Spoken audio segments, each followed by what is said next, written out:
Zachary Hixson here with the last video from Team Got with Payton Kelly and Jacob Dunn. There he is. Every time. So basically in this video we're going to perform our last and final test with all our parts assembled, and then at the end of it we'll do a little section on our plans with the parts. Some of them are our own personal belongings, so we'll keep those. Some of them are just things we bought for this, and we'll explain what we're going to do with that.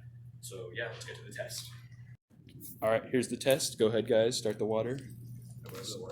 So what we have here is the water level going down, which will make this floater piece go down with the counterweight right there, and then this indicator, which is at the very tip of this bullet USB drive I have. When that lines up with that, that's wherever the water level is, as you can see in there. Over here we have some code running with the water sensor coming out through at the halfway point, which we measured with a tape measure. And when the water's not touching that anymore, right now the water lines are just about here. When the water level's not touching that anymore, as you can see the water level sensor right there. This voltage that is currently being read by the water level sensor will go to less than 3, which is what this little code is. It says if V voltage less than 3, send email, and then it has my email. And then I have on the other side of my computer my email opened up, so you'll be able to see. I'll click refresh whenever that hits less than 3, and then you'll be able to tell. So we're just about getting there, if you can see the little water sensor. And then there's our indicator, the same level as the water. Keep on going, guys. Here's the water sensor. It's going down. Still getting the voltage. Shower.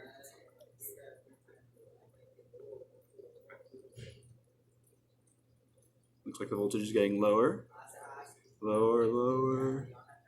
Just go less than 3, 2. Alright, stop that.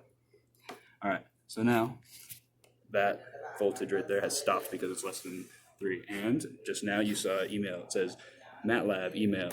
Your water level is below 50% from another email I have. And if you look, the water level sensor is no longer in the water. And you can see, I don't know how easy it is to see by camera, but you can see the level of the water right there and the level of that right there, the indicator. So yeah, that's our project working, and it's pretty great. Definitely had fun with these two. And yeah.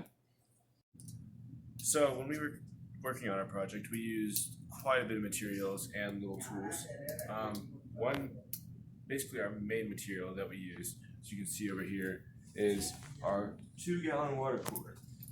Now, our 2-gallon water cooler, while it would be very useful to hold on to, we unfortunately had to kind of slighten it, so we will not be able to hold on to it. So we're probably going to end up recycling it.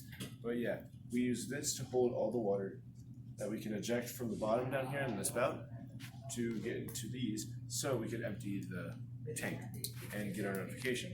To cut the hole in it, we used this thing that had a knife on it. Not this. That's not the knife.